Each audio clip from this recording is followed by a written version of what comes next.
Hello, and thank you for being here at Infidelity Tales Lab. Your presence makes sharing these stories worthwhile. Tell us, where are you tuning in from today? Big city? Small town? Share with us in the comments. Now let's dive into today's story.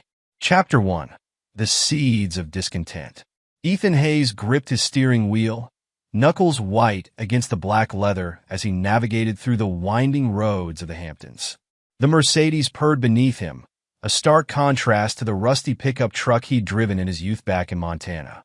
That felt like a lifetime ago, before Innovate Solutions, before the success, before Isabella. The memories of his childhood in that forgotten Montana town surfaced unbidden.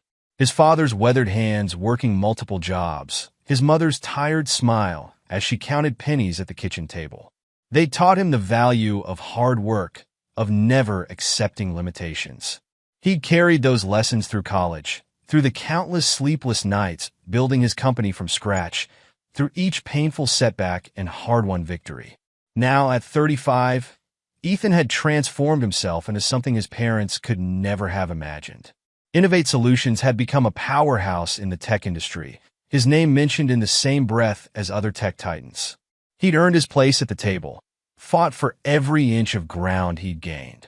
The invitation to his in-laws' annual summer dinner sat on the passenger seat, the cream-colored paper a reminder of the world he'd married into. Isabella, Izzy, as she preferred, had brought color and warmth into his disciplined life when they'd met at that tech conference 5 years ago. He remembered her standing at the podium, her dark hair falling in waves around her shoulders as she discussed market trends with an enthusiasm that matched his own. "Your presentation was fascinating," she'd said afterward, approaching him with a confidence that commanded attention. "Though I think your projections for AI integration might be a bit conservative." He'd been intrigued by her insight, challenged by her perspective. Their courtship had been a whirlwind of intellectual discussions, shared dreams, and passionate nights. She'd understood his drive, or so he'd thought. The changes had been subtle at first. A missed dinner here, a canceled weekend there. Her enthusiasm for their joint projects at Innovate Solutions had waned, replaced by an increasing fixation on social events and gatherings that Ethan found mind-numbingly superficial. Last month's incident still gnawed at him. He planned a weekend at their cabin in the Catskills, their special place where they'd spent their honeymoon. He'd arranged for her favorite wines to be delivered, hired a private chef to prepare her preferred Italian dishes.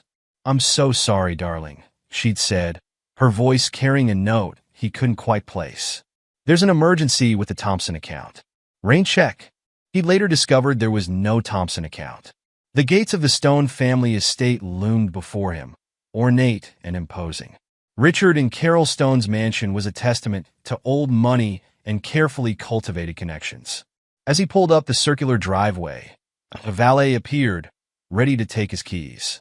"Mr. Hayes," Carol Stone's voice carried across the manicured lawn as he approached the entrance. She air-kissed his cheeks, her designer perfume overwhelming. "We missed you at the charity gala last week. Izzy said you were caught up with work, as usual." The slight emphasis on "as usual" didn't escape him. Carol had never approved of his work ethic, viewing it as beneath their social standing. "The Morrison deal needed my attention," he replied smoothly, following her into the house. The interior reeked of wealth, not the earned kind, but the inherited variety that bred complacency. Richard Stone stood by the bar, holding court with several other guests. "Ah, Ethan, I was just discussing your company's latest quarter results with James here. Have you considered diversifying your portfolio? I know several excellent investment managers." "Thank you, Richard, but I prefer handling my investments personally."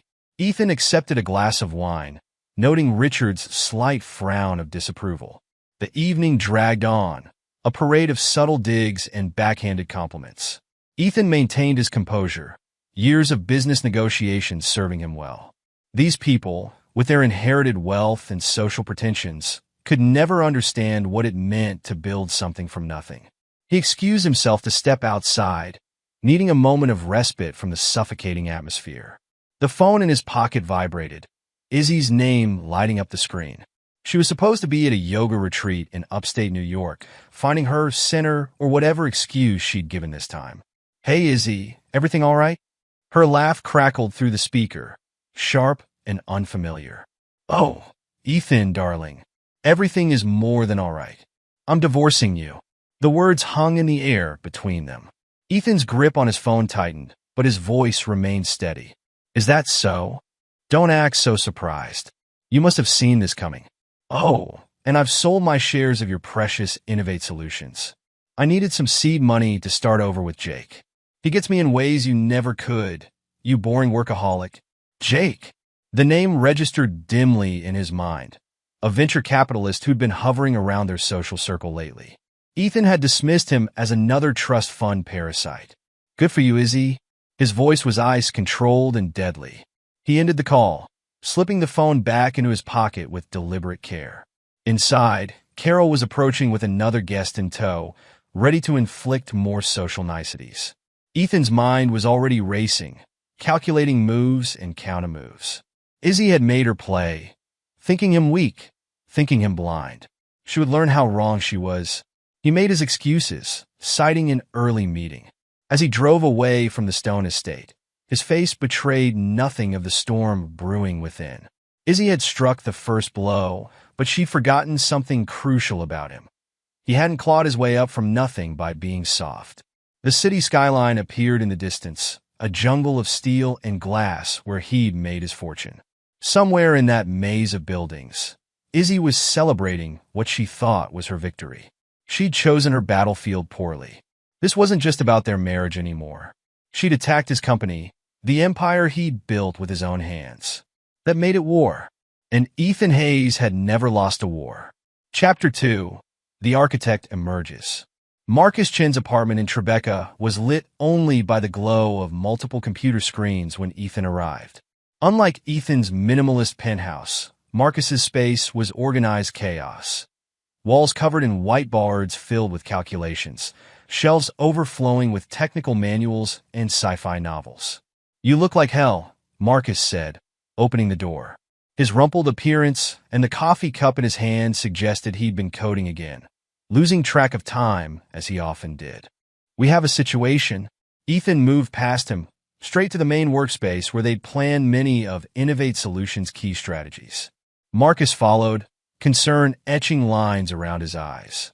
They'd been friends since their freshman year at MIT, when Marcus had found Ethan in the computer lab at 3 a.m., debugging code for their robotics project. While Ethan had been all focused intensity, Marcus brought a natural charisma that made people want to follow their lead. "What's happened?" Marcus cleared space on his cluttered desk, pushing aside takeout containers and energy drink cans. Ethan laid out the events of the evening in precise detail, his voice never wavering.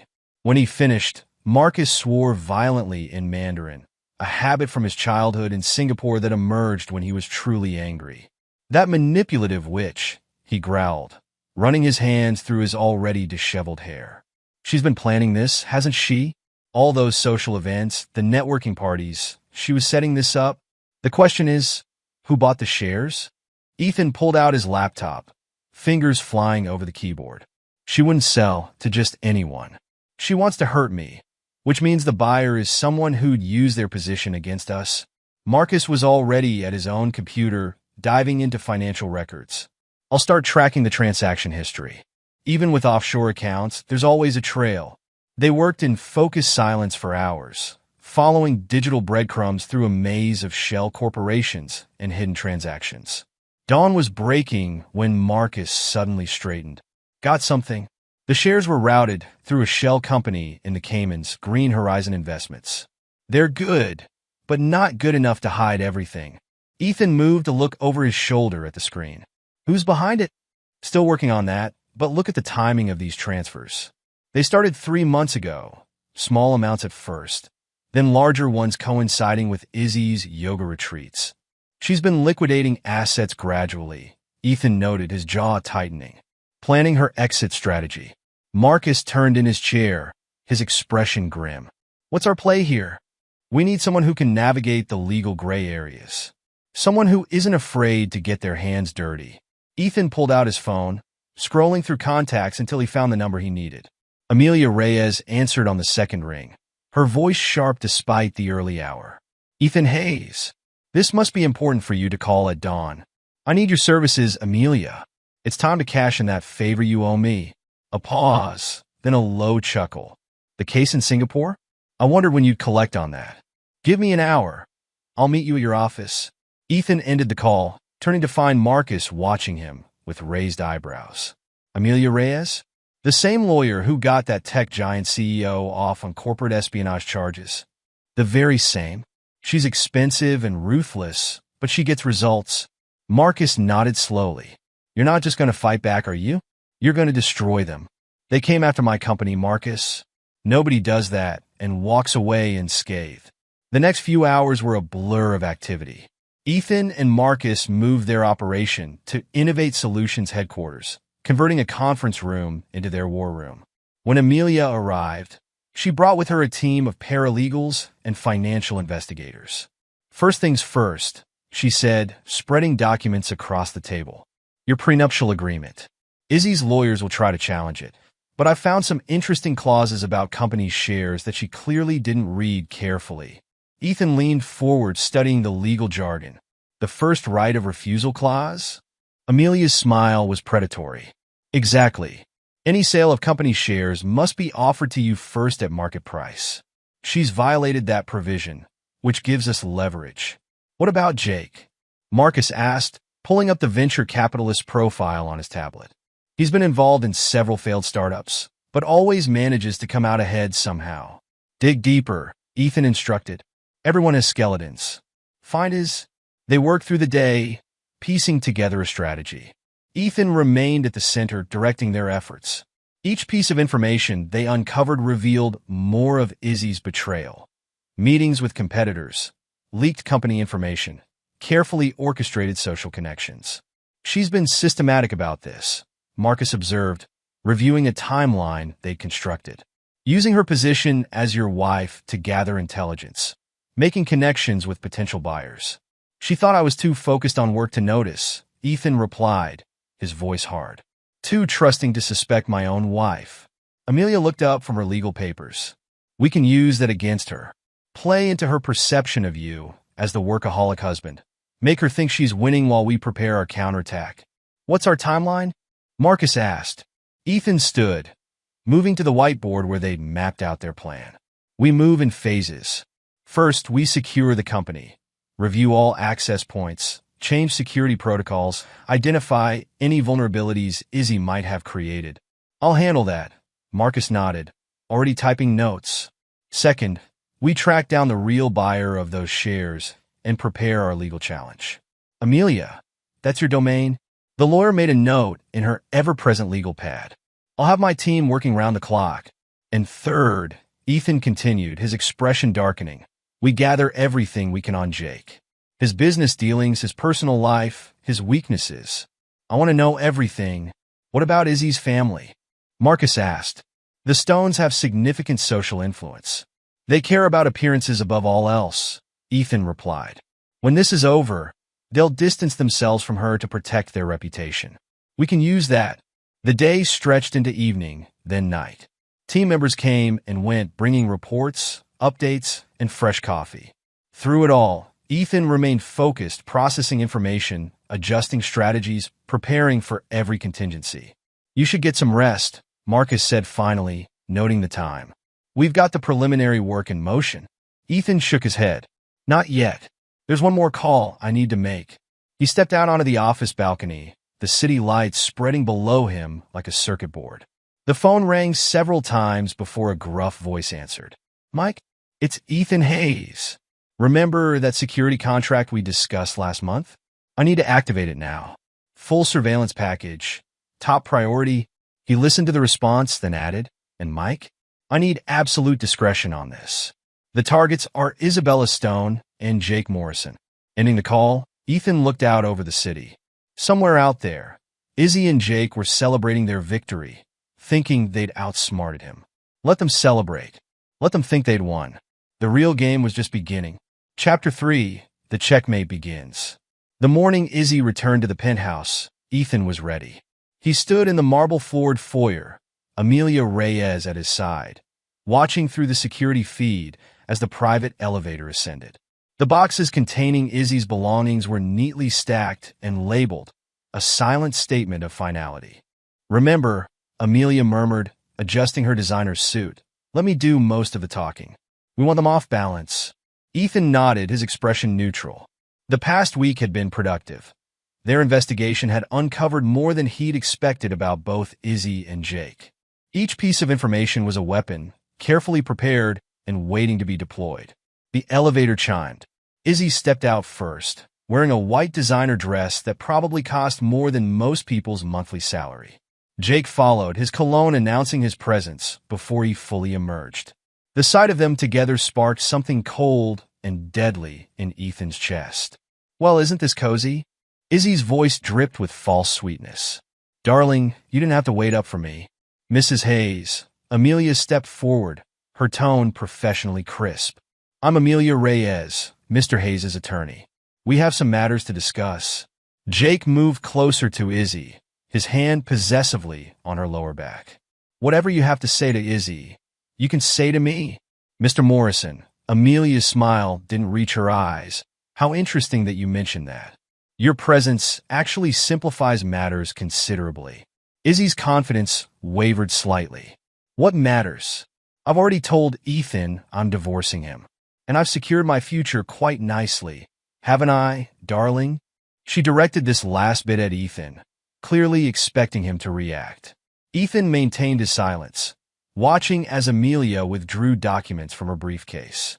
"About that," the lawyer said, "we should discuss your recent stock transactions." "What's there to discuss?" Jake stepped forward, his Wall Street swagger in full display. The shares were Izzy's to sell.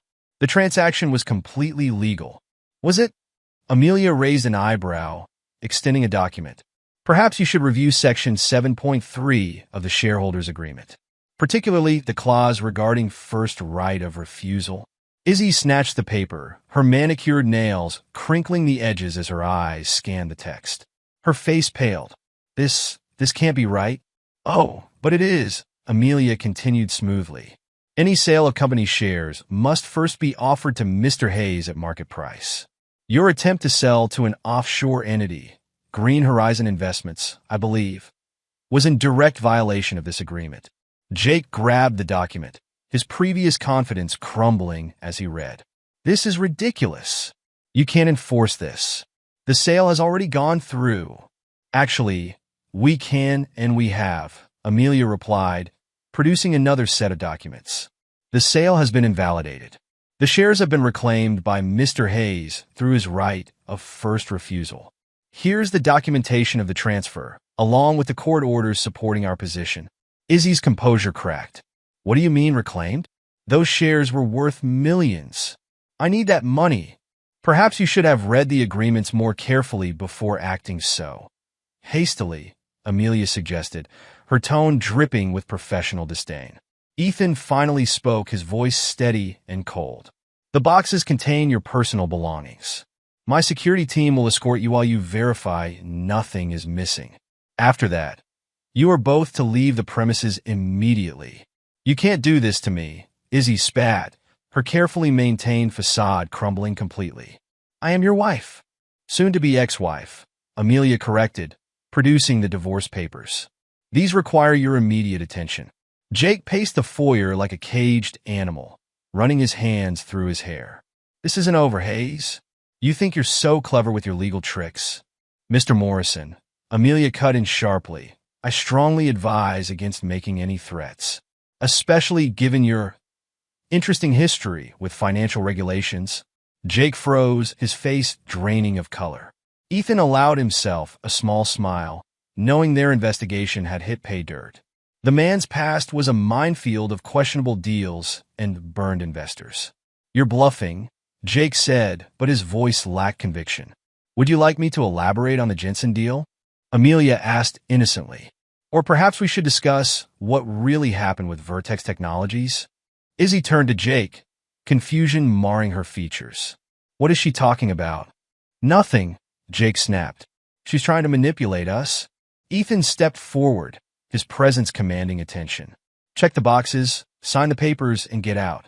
Unless you'd prefer we continue this discussion with the SEC present."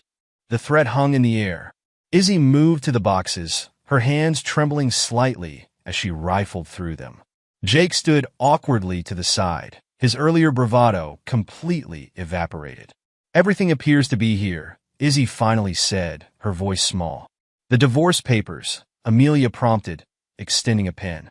Izzy glanced at Jake, who avoided her eyes, then at Ethan, who met her gaze with unflinching coldness. She signed, her signature shaky but legible. "One last thing," Amelia said, producing a final document. "This is a non-disclosure agreement regarding your time at Innovate Solutions. Any breach will result in immediate legal action." "You bastard," Izzy whispered, staring at Ethan. "You cold, calculating bastard." "Goodbye, Isabella," Ethan replied simply. He turned to the security team waiting discreetly by the elevator. "Please escort Mrs. Stone and Mr. Morrison out of the building."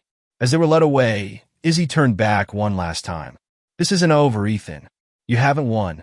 The elevator doors closed on her words. Ethan remained motionless until the security feed showed them leaving the building. "Well," Amelia said, gathering her documents, "that went rather smoothly. Though I suspect they'll try something desperate soon."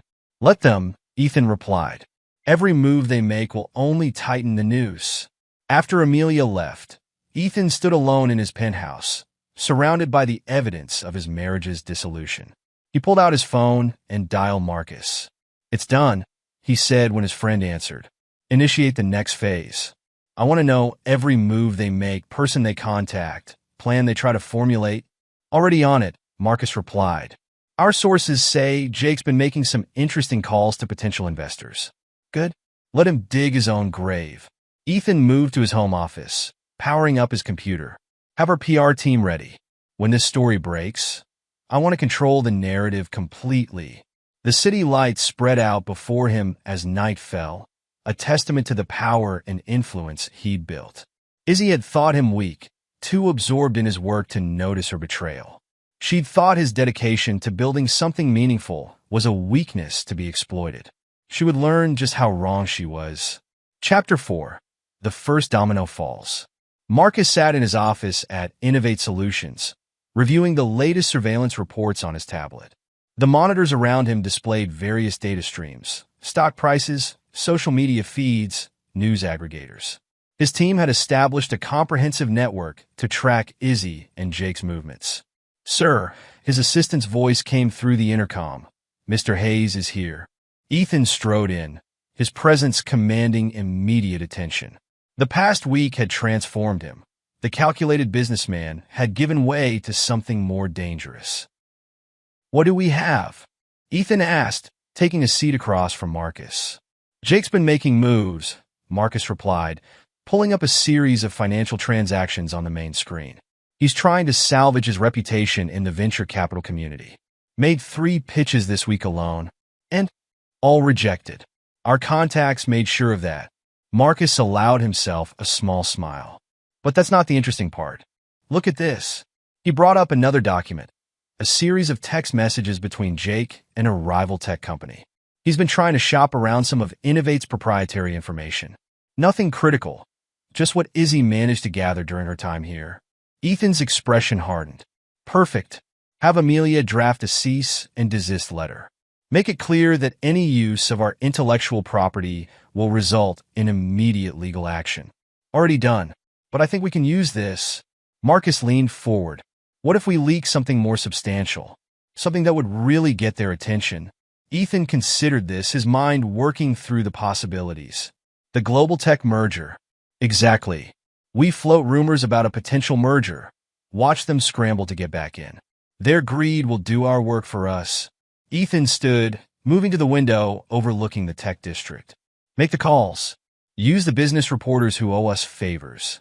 Keep it vague, just enough to spark interest." "What about the board?" Marcus asked. "They'll ask questions. Tell them it's part of our market strategy.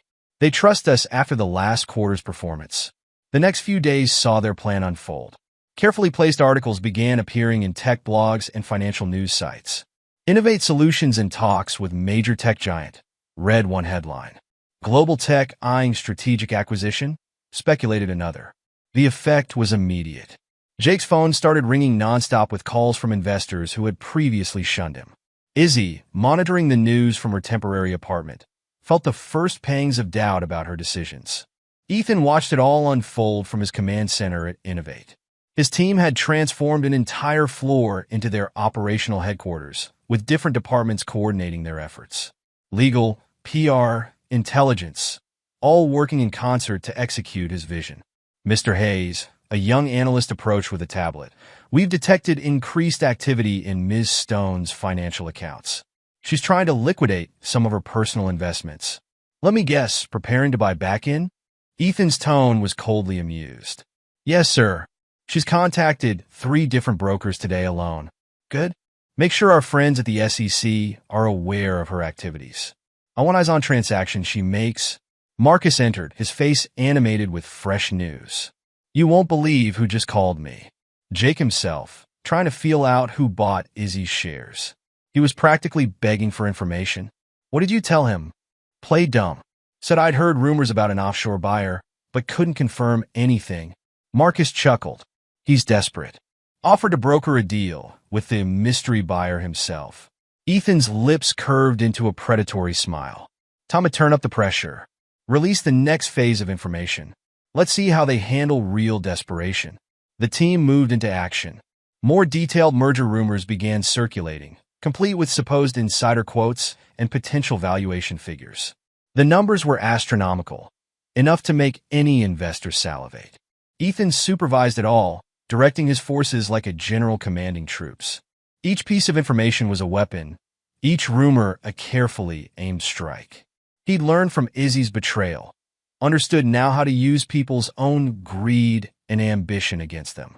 His phone buzzed, a message from Amelia. Got something you need to see. Jake's past is more interesting than we thought. Send me the files, he replied. Minutes later, he was reviewing a comprehensive background report. Jake's history of failed ventures was just the beginning. There were harassment complaints, suspicious financial dealings, a pattern of targeting wealthy women and leaving them financially devastated. Sir, another analyst approached. Ms. Stone just tried to access her old company email account. Our security blocked the attempt, but she's getting aggressive. Good. Let her keep trying. Document everything. Ethan turned to Marcus. How's our stock price? Up 12% since the rumors started. The market's buying it completely. Ethan nodded, satisfaction evident in his bearing. He'd built Innovate Solutions from nothing, understanding that information was the most valuable currency in the tech world. Now he was using that same principle to orchestrate his revenge. Mr. Hayes, his assistant interrupted. Your 2 p.m. is here. The tech journalist from Silicon Valley Weekly. Show her in. Ethan straightened his tie, preparing to play his role. The journalist would leave with exactly the story he wanted published.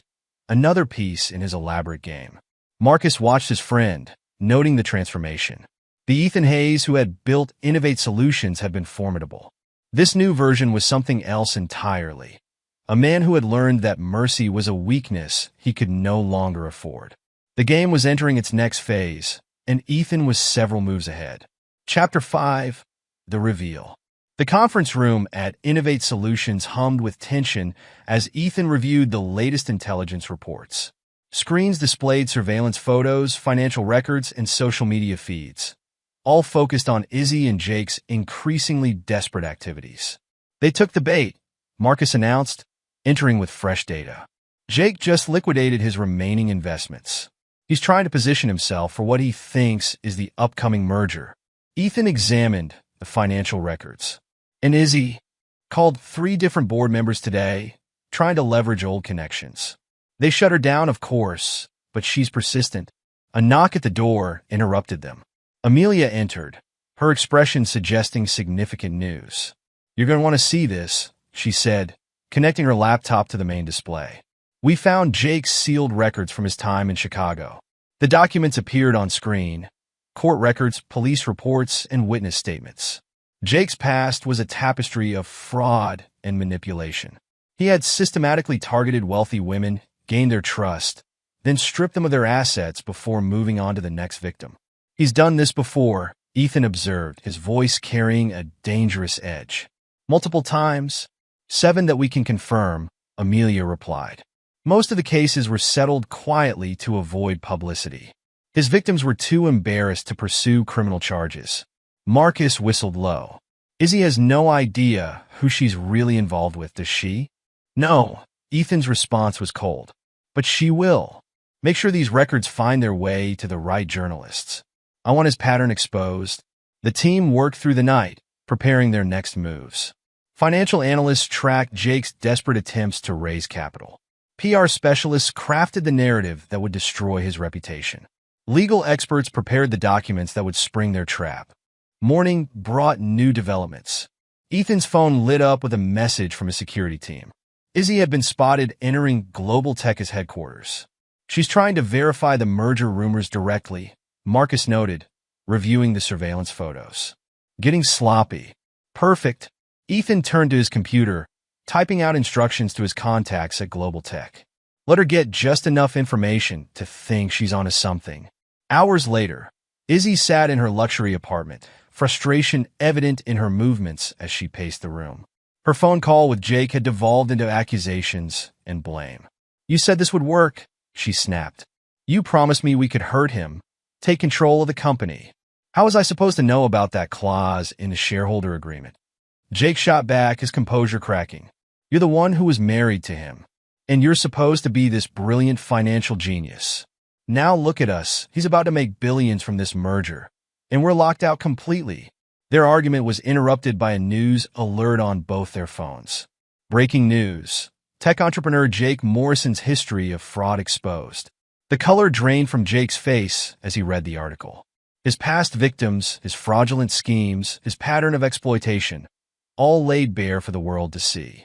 His phone started buzzing with calls from angry investors and reporters. Izzy stared at him, realization dawning. Is this true? Have you done this before? Jake's attempt at denial was cut short by another news alert. This one detailed his previous relationships, complete with statements from women he'd defrauded. The evidence was overwhelming. Izzy, I can explain, he started. Explain what? She cut him off. How you've made a career out of conning women like me. Was it your plan all along? Back at Innovate Solutions, Ethan watched their world unravel through his surveillance feeds. Each revelation was timed perfectly, designed to inflict maximum damage. Sir, an analyst called out, Jake's investors are pulling out. His latest venture is collapsing. And Izzy, she's trying to damage control. Called her family's PR firm, but they're not taking her calls. Ethan nodded, satisfaction evident in his bearing. Release the financial records. Show everyone exactly how they tried to manipulate the market. The next wave of revelations hit like a tsunami. Financial news sites detailed Jake's failed attempts to profit from insider information. Tech blogs exposed Izzy's efforts to sabotage Innovate Solutions. Their reputations, already damaged, began to crumble completely. Amelia entered with updates from their legal team. The SEC is investigating Jake's trading patterns. 3 of his former victims have contacted us, willing to testify about his schemes.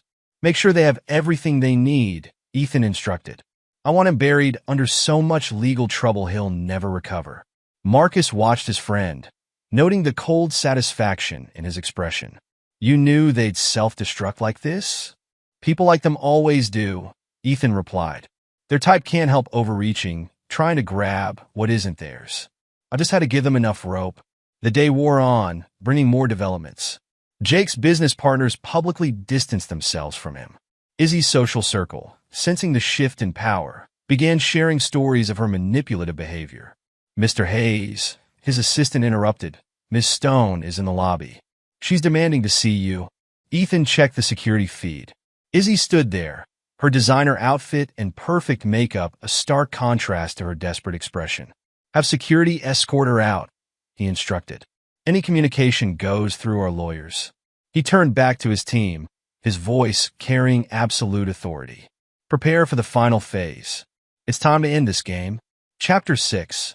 The trap closes. The announcement came at precisely 9:30 a.m. Eastern Time. Business channels interrupted their regular programming as Innovate Solutions and Global Tech revealed their merger plans. The numbers were staggering, a deal valued at billions, promising to revolutionize the tech industry. Ethan stood at the podium in Innovate's main conference room, cameras flashing as he addressed the packed room of reporters and investors. His presentation was flawless, each word carefully chosen to maximize impact. This merger represents more than just a business transaction, he stated, his presence commanding attention. It's about innovation, about pushing boundaries, about creating something truly transformative. In her apartment, Izzy watched the broadcast, hands shaking as she calculated the value of the shares she'd sold. The stake she'd given up in her rush for revenge would have been worth hundreds of millions now. Her phone buzzed, another angry call from her father. The Stone's social standing had taken a massive hit from her association with Jake's schemes. Country club memberships were being quietly revoked, charity board positions reconsidered. How could you be so stupid? Richard Stone's voice cracked with fury. Do you have any idea what this has done to our family's reputation? Across town, Jake sat in his lawyer's office, facing an increasingly dire reality. The SEC investigation had uncovered more than just his recent activities. His entire history of financial manipulation was being exposed. They have everything, his lawyer explained, spreading documents across the desk. Your previous schemes, the offshore accounts, the manipulated trading records. They're talking serious prison time. Jake's facade of confidence had crumbled completely. There must be something we can do. I have connections. Your connections are running for cover. Nobody wants to be associated with you now. At Innovate Solutions, Ethan monitored their reactions through his intelligence network. Each piece of information, each revelation, had been orchestrated for maximum effect. The stock's up 40% since the announcement, Marcus reported, tablet in hand. Institutional investors are falling over themselves to get in. The board is ecstatic. Ethan nodded, reviewing the latest reports. And our friends? Jake's assets are frozen pending the SEC investigation. He tried to leave the country last night. We made sure customs was waiting for him at the airport. Is he? Her family's cutting her off completely. The Stones can't afford to be associated with a financial scandal. She's been asked to vacate her apartment. Seems her trust fund payments have stopped. The day progressed, bringing more developments. News channels ran special reports on the merger, interspersed with updates on Jake's growing legal troubles. Financial analysts praised Ethan's strategic genius while dissecting Jake's fraudulent history. Amelia arrived with fresh intelligence. Jake's trying to cut a deal with prosecutors. He's offering to testify about financial crimes, including some interesting details about Izzy's own activities. Make sure the IRS gets copies of everything, Ethan instructed.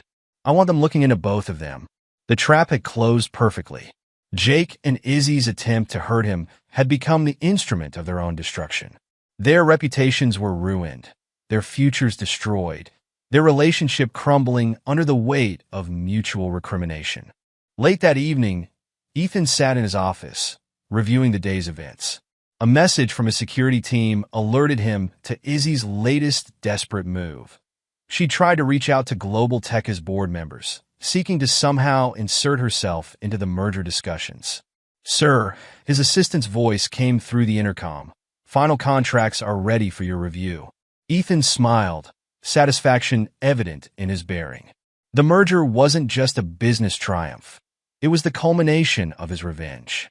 He'd taken their attempt to destroy him and transformed it into his greatest victory. Marcus entered, carrying a bottle of rare scotch. Thought this called for a celebration. Ethan accepted a glass, studying the amber liquid. To consequences, he said, raising his drink. You know they'll try something else, Marcus observed. People like that don't know when to quit. Let them try, Ethan replied, his voice carrying absolute certainty. They're finished in this industry. No one will trust them, work with them, or back them. They thought they could play in my world without understanding the rules.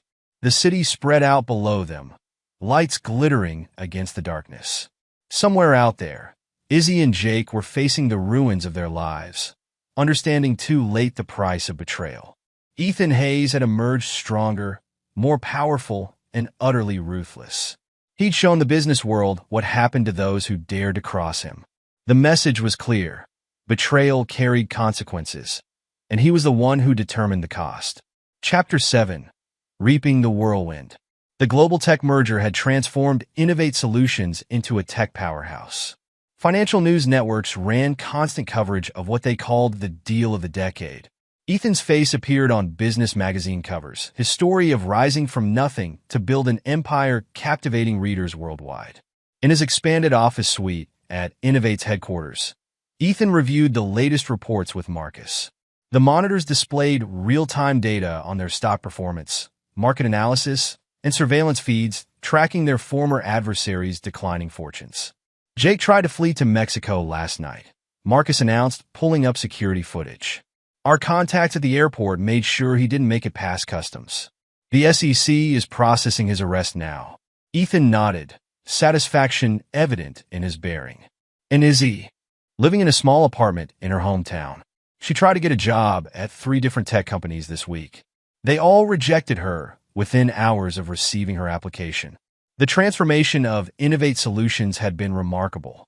The merger had brought not just financial success, but a complete restructuring of the company's power structure. Ethan had rewarded loyalty, promoting those who had stood by him during the crisis while ruthlessly removing anyone who had shown even a hint of wavering. Mr. Hayes, his assistant, interrupted via intercom. The Wall Street Journal is on line 1. They want to do a feature piece on your journey from Montana to Tech Titan. Set up the interview, Ethan replied. Make sure our PR team prepares the right narrative. The story had taken on a life of its own in the media. Ethan Hayes, the self-made billionaire who had overcome betrayal to build something even greater. The public couldn't get enough of it. Marcus pulled up another screen. You should see this. Jake's arrest video is going viral. The footage showed Jake being led away in handcuffs, his designer suit wrinkled, his face contorted with rage and fear. The mighty venture capitalist reduced to a common criminal. His lawyer reached out this morning, Marcus continued. They're hoping for a plea deal. Jake's willing to testify about other financial crimes in exchange for leniency. Let him talk, Ethan said, his voice cold. The more he reveals, the more people he drags down with him, the better. A notification popped up on his tablet. Another article about Izzy had been published.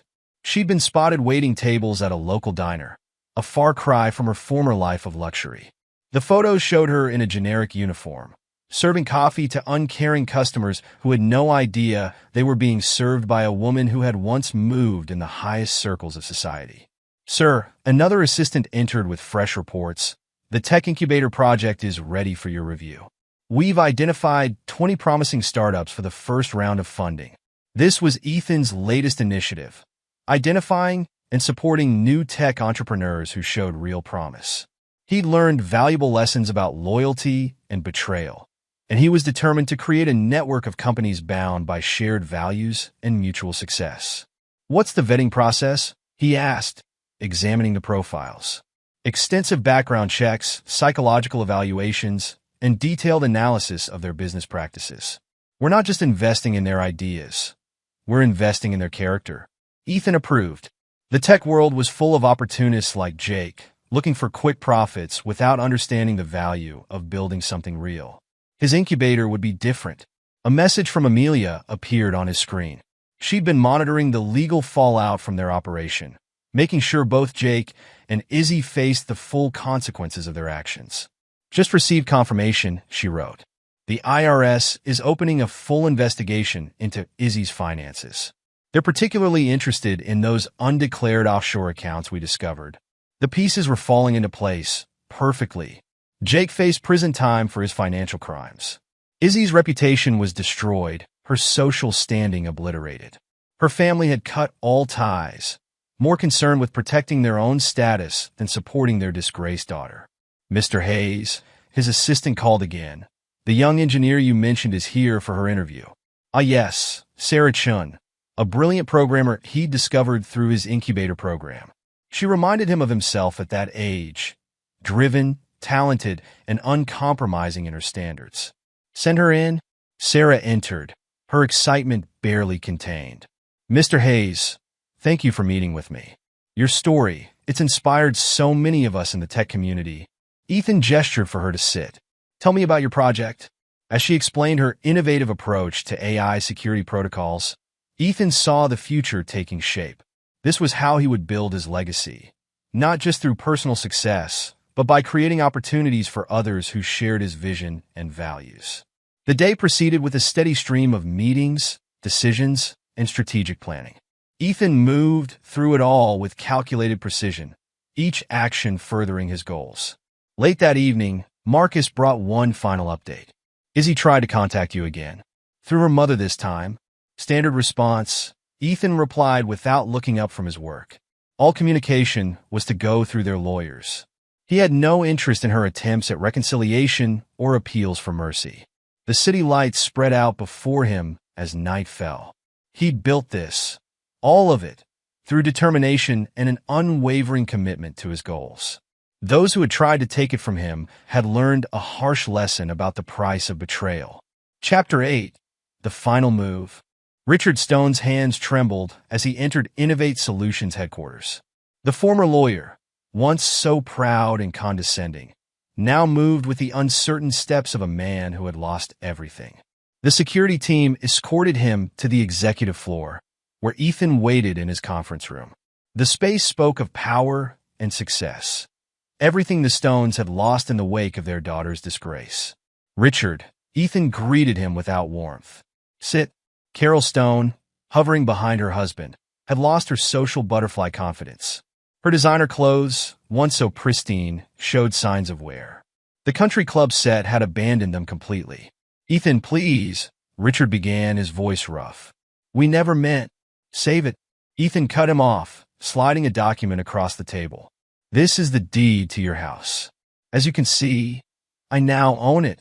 The color drained from Richard's face as he read. Through a series of strategic financial moves, Ethan had acquired their mortgage and all their outstanding debts. We'll be out by, Richard started. That's not why you're here. Ethan's voice was steel. I want information. Everything you know about Izzy's financial activities during her time with your family's company. Understanding dawned in Richard's eyes. You want me to betray my own daughter? She betrayed herself, Ethan replied coldly. I'm offering you a choice. Tell me everything, and you keep your house. Refuse, and I'll begin foreclosure proceedings tomorrow. Carol made a small, broken sound. Their house was all they had left of their former life. Richard's resistance crumbled. She had access to the company accounts. Small amounts at first, nothing noticeable. Then larger sums. Details, Ethan demanded. Dates, amounts, methods. For the next hour, Richard laid bare his daughter's history of financial manipulation. How she'd used her position in the family business to siphon funds. How she'd falsified tax records. How she'd stolen from clients while hiding behind her family's reputation. Ethan recorded everything, each revelation another nail in Izzy's coffin. When Richard finally fell silent, tears streaked Carol's carefully maintained makeup. The deed will be transferred back to you tomorrow, Ethan informed them. But understand this. If any of this conversation leaves this room, if you warn Izzy in any way, the deal is void. You're going to destroy her completely, Carol whispered. No, Ethan corrected her. She destroyed herself. I'm simply ensuring she faces the consequences. After they left, Ethan compiled the information into a detailed report. One copy went to the IRS, another to the FBI's Financial Crimes Division, and a third to the state prosecutor's office. It's done, he informed Marcus via phone. Make sure our media contacts get the anonymous tip about the investigation. I want this to be public. The next day, the story broke across multiple news outlets. Socialite under investigation for major financial fraud. Izzy's face appeared in newspapers and on news websites, her past glamour contrasting sharply with the allegations against her. In her small hometown apartment, Izzy watched her world crumble further. Her phone rang constantly. Reporters seeking comments, former friends distancing themselves, investigators demanding answers. She tried calling her parents, but their numbers had been disconnected. She was truly alone now, facing the full weight of her crimes. Back at Innovate, Ethan monitored the fallout. The investigation would be thorough and merciless. He made sure of that. The prosecution has everything they need, Amelia reported. Between Jake's testimony and the evidence from her father, she's looking at serious prison time. Ethan nodded, satisfaction evident in his bearing. Make sure nothing gets overlooked. I want every charge, violation documented and prosecuted. The machinery of justice he'd set in motion would grind slowly but inexorably. Izzy's fate was sealed, not by his actions, but by her own choices. His phone buzzed, another message from Izzy begging for mercy.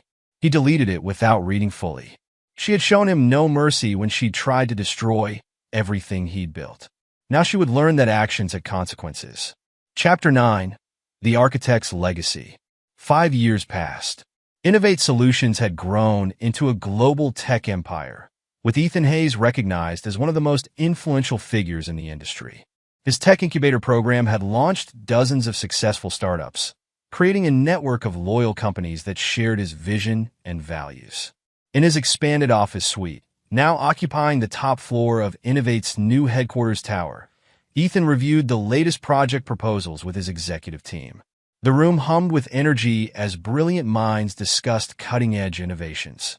The AI integration is exceeding all projections, Sarachin reported. She had risen quickly through the ranks, her talent and dedication making her one of his most trusted executives. We're years ahead of our competitors. Ethan nodded approvingly. He built this team carefully, choosing people who understood the value of loyalty and shared his commitment to excellence. A news alert appeared on his tablet. Jake had been denied parole again. The former venture capitalist remained in prison, his attempts to rebuild his reputation thwarted at every turn. Another notification showed a different story.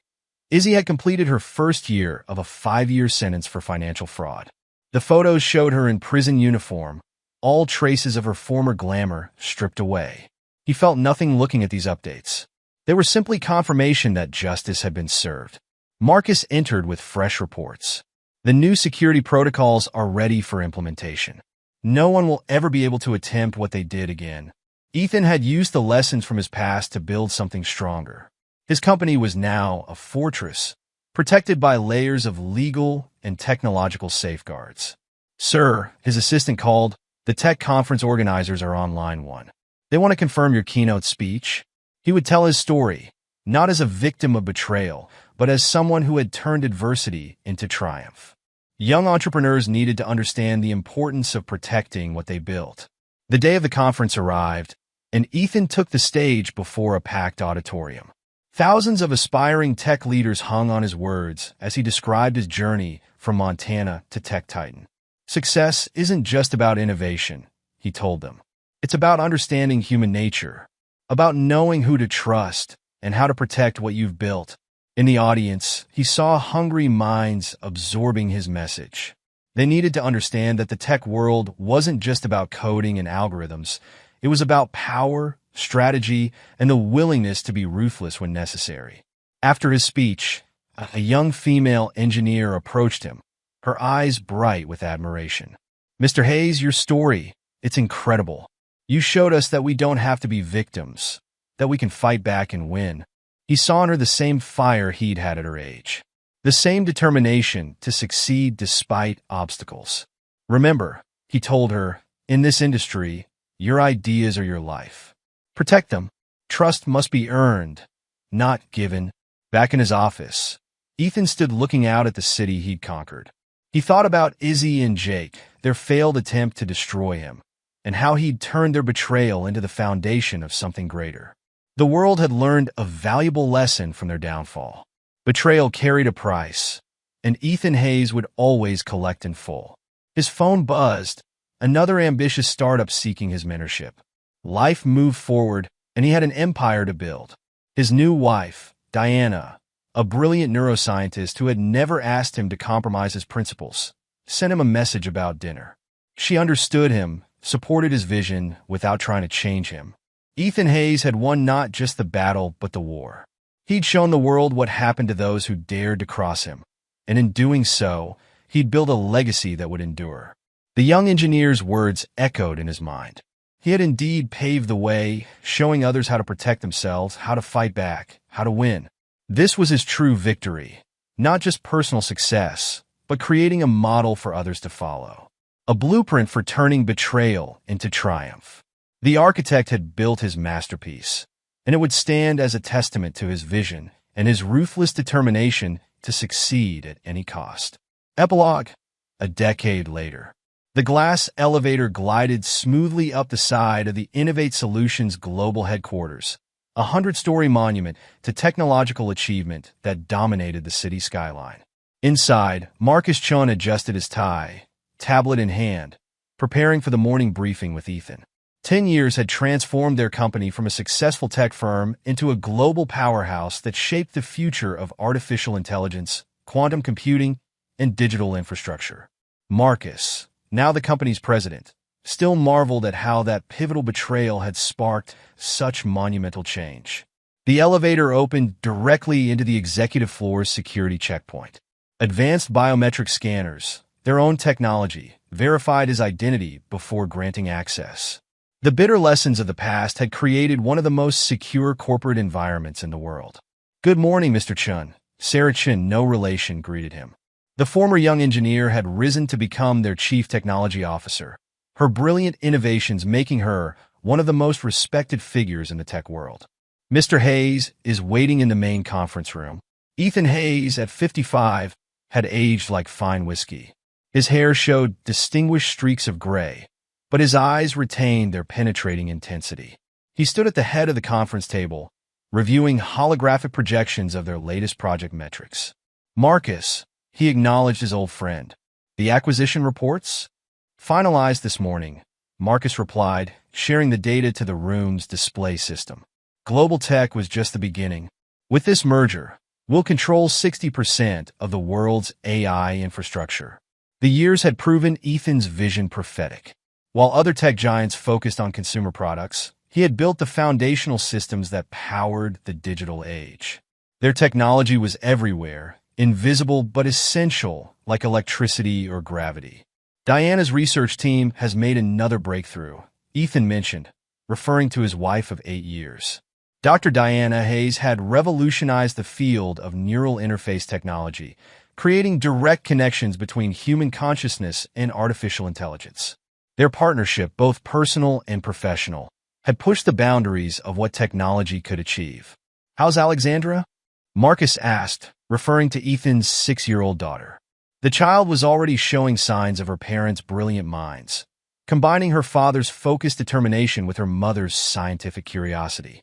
"Started coding her own games last week," Ethan replied, a rare smile softening his features. Diana had to upgrade her tablet's security protocols to keep her from hacking it. The conversation shifted to business as more executives joined them. Their inner circle had expanded but remained fiercely loyal, each member carefully chosen and tested over years of service. "Update on our old friends?" Marcus asked quietly during a break. Ethan pulled up a secure file. Jake Morrison remained in federal prison, his repeated parole attempts denied. His testimony had helped convict dozens of other financial criminals, but had earned him no leniency. His reputation as a fraudster had become a cautionary tale taught in business schools. Isabella "Izzy" Stone had served her 5-year sentence and now lived in obscurity in a small Midwest town. Their surveillance showed her working as a bookkeeper at a local construction company, a mundane fate for someone who had once moved in elite circles. Her attempts to rebuild her life in larger cities had been quietly thwarted, Ethan's influence ensuring she remained in professional exile. The Stone family had never recovered their social status. Richard and Carol had kept their house as promised, but lived as outcasts from their former society. Their complicity in their daughter's downfall had made them pariahs among their peers. "Mr. Hayes," his assistant interrupted, "the Prime Minister of Japan is on the secure line. It's about the quantum computing initiative." Ethan nodded, moving to his private office. World leaders now sought his counsel, recognizing that true power in the modern age lay in controlling digital infrastructure. Later that afternoon, Diana joined him for lunch in their private dining room.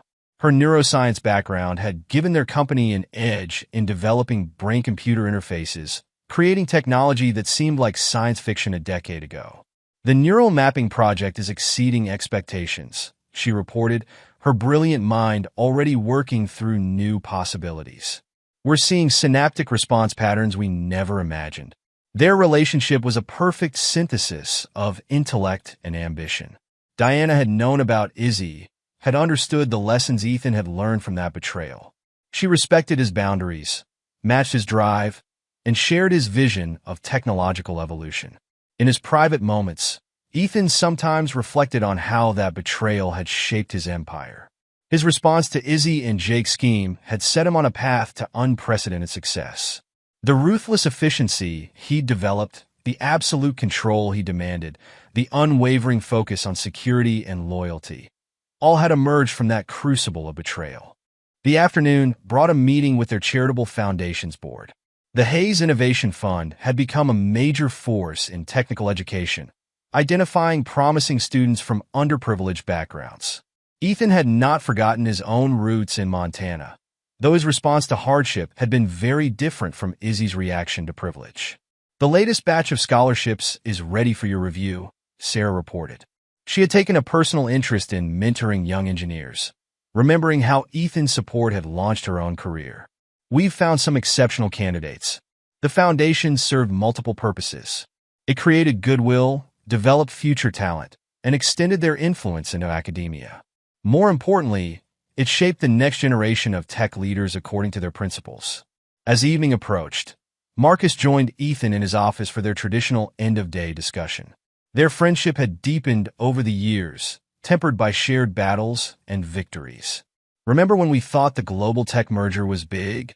Marcus mused, pouring their usual scotch. "Now we're reshaping the entire digital landscape." "We understood something others didn't," Ethan replied. "Technology isn't just about innovation. It's about control, about building systems that can't be compromised by human weakness." Their security protocols had become legendary in the tech world. No one entered their inner circle without extensive vetting. Trust was earned through years of proven loyalty, not granted through titles or agreements. The sun set over the city they'd come to dominate. Ethan's influence extended far beyond the corporate world now. Politicians sought his support, universities courted his donations, and entrepreneurs studied his methods. Diana called, reminding him of Alexandra's science project presentation that evening. For all his power and control, Ethan had discovered that fatherhood had opened new perspectives. Alexandra would inherit not just his wealth, but his wisdom, understanding both the opportunities and dangers that came with power. Before leaving, he checked one final report, a comprehensive surveillance update on all potential threats to their empire. Old habits died hard, and he had learned never to become complacent. The report included a small note about Izzy. She had recently attempted to write a memoir, seeking to tell her side of the story. A quiet word to publishers had ensured the manuscript would never see print. Her voice, like her ambitions, would remain silenced. Jake had made news again, his latest appeal denied. Prison had aged him harshly, his former charm replaced by bitter desperation. His attempts to maintain connections in the business world had been systematically severed, his name toxic to anyone seeking success. Ethan felt no satisfaction or remorse about their fates. They were simply data points now, problems that had been solved, threats that had been neutralized. Their betrayal had taught him valuable lessons about power and control, lessons he'd used to build something far greater than they could have imagined.